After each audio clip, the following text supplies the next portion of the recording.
Let's look at the transits of JD Vance. I already did a brief overview in my video where I talked about RFK Jr., his Jupiter return, and JD Vance's Jupiter influence this year as well. And this is his chart with the transits for Inauguration Day applied. As I talked about in my video I mentioned at the beginning of this, he will be in his lunar return, and it will be in a challenging aspect with the current Mercury in his area of work. His lunar return happening in the area of communication, media, day-to-day tasks. And also, like I said in the video I mentioned, his Time Lord this year is Jupiter. So your Time Lord comes from the perfection year that you're in and the ruling planet of that house in your chart. I talk about this in my astrology ebook, linked in bio, if you want to walk through and analyze your chart for this, because the Time Lord is so important. It tells you about crucial themes for that year. And this is why solar returns are so much more important than just looking at a general overview for 2025 for yourself. No, look at your solar return, because that is your unique energy for the age that you're turning and how that whole year will go for you. And your Time Lord is a very crucial part of this. So his is Jupiter. Like I said, he's going to have Jupiter moving over Chiron and his North Node in the 11th house of long-term goals and community.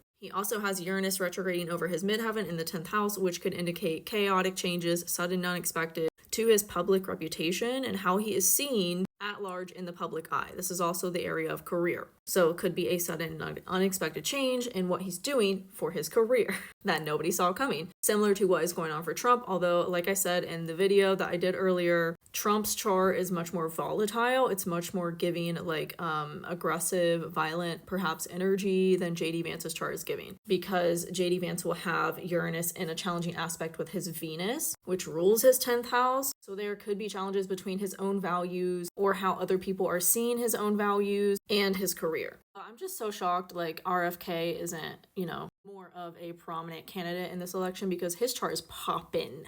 Just goes to show you that I really don't think we have a say. And we're very obviously shown certain narratives to create more duality and black and white thinking. That is what harms this world and definitely our country.